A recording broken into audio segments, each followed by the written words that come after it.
मैं इस वक्त खड़ा हूं सेक्टर 62 नोएडा के चौराहे पे। ये जो रोड आप देख रहे हैं ये गाजियाबाद की तरफ जाती है और मेरे पीछे आप जो देख रहे हैं ये है SJM हॉस्पिटल। आज हमारे संज्ञान में एक मामला आया।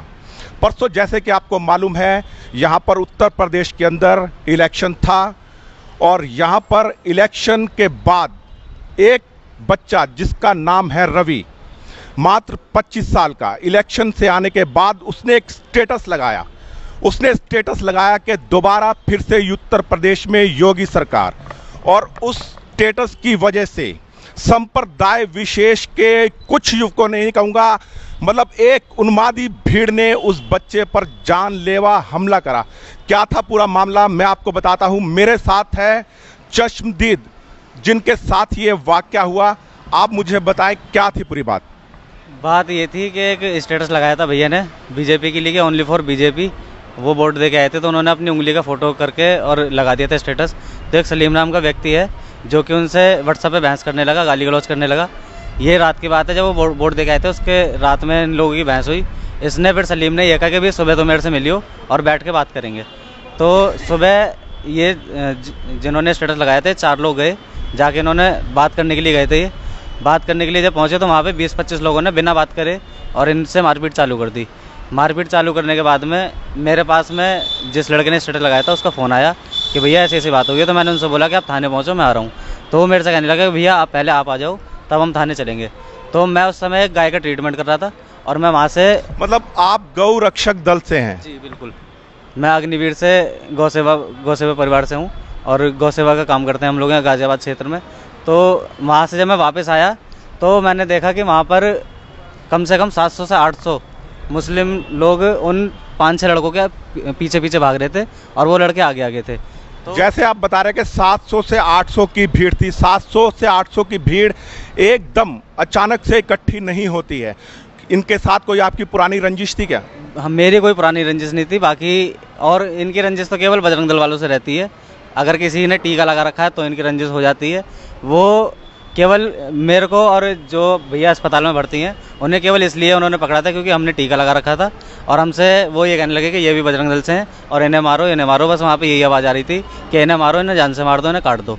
ये इतना करते करते वो लोग हमें पहले तो वहीं मारपीट की जहाँ पे उन्होंने पकड़ा था, वहाँ से फिर हमें उठा के लेके गए, अपने घर में बंद कर लिया। घर में बंद करने के बाद में तलवार निकाल के लाए और भैया पे वार किया।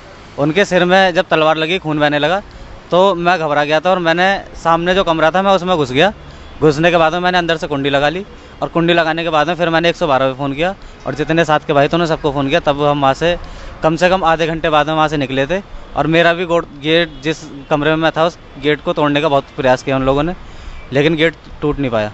आप पर भी आक्रमण किया? जी, मेरे भी। आपने अपने बीच बचाव के लिए कुछ तो करा होगा आपने भी? मैं उनसे, इतने लोगों के बीच में हाथ पैर तो चलते नहीं, मैंने केवल उनसे ये बोला कि भैया मैं उस मैटर में नहीं था, मुझे छोड़ दो, और ये भैया भी नहीं थे, हम लोग कहीं और से आ रहे हैं। उन्होंने कहा कि भाई तुम भी बजरंग दल से हो और तुम भी उन्हीं के साथ थे। जैसे कि आप बता रहे हैं 700 से 800 की भीड़ थी और मैंने सुना है कि वहाँ की जो मस्जिद है वहाँ से ये ऐलान हुआ था, जो संप्रदाय विशेष के लोग हैं ना वहाँ से उन्होंने ऐलान करा था कि ये जो बजरंग दल वाले हैं आज इनको देख लेंगे और इनको जिंदा वापस नहीं जाने देंगे। जी बिल्कुल, मेरे को भी यही बताया लोगों ने कि वहाँ से मस्जिद से ऐलान हुआ। तब वहाँ सलीम के कहने पर सारी ये जितनी भी वारदात थी सलीम के कहने पर हुई है और ये जितने भी इकट्ठे हुए थे केवल मस्जिद की वजह से हुए थे। और यहाँ से जाने के बाद में फिर ये वहाँ पे थाने का घेराव भी किया था इन लोगों ने। जैसे कि सुनने में आया कि वहाँ पर महिलाओं ने छतों से पथराव भी करा था, क्या यह बात सत्य है? बिल्कुल सत्य बात है और मेरे एक ईंट यहाँ भी लगी है, मेरा पूरा सूजा पड़ा है। क्या आपके कहाँ सूजा पड़ा है, वैसे दिखेगा नहीं। कोई नहीं, अगर कोई बात नहीं, अगर आप दिखा सकते हैं। ये देखिए इनके यहाँ पर सूजन है और यहाँ पर छत से इनके ऊपर पथराव हुआ है, यानी कि एक सुनियोजित षड्यंत्र के तहत संप्रदाय विशेष वालों ने इनको सिर्फ इसलिए मारा कि इन्होंने स्टेटस लगाया था और इन्होंने कहा था उत्तर प्रदेश में दोबारा योगी जी आएंगे और उनको चिढ़ थी इस बात को लेकर। ये गौ सेवक है, रक्षक है और अपने माथे पर तिलक लगाते हैं। क्या हिंदू समाज अपने माथे पर तिलक नहीं लगा सकता? अगर ये लोग सर पर टोपी पहन सकते हैं तो हिंदू समाज को क्या ये अधिकार नहीं है कि वो अपने माथे पर तिलक लगाए? इस तरह से क्या ये माहौल नहीं बिगाड़ना चाहते? आगामी जो चरणों का चुनाव हो रहा है उन चुनावों को बाधित नहीं करना चाहते? मेरे साथ बच्चे की माताजी भी है। माताजी, मैं सबसे पहले जानना चाहता हूँ आपका नाम क्या है? मेरा नाम पिंकी है।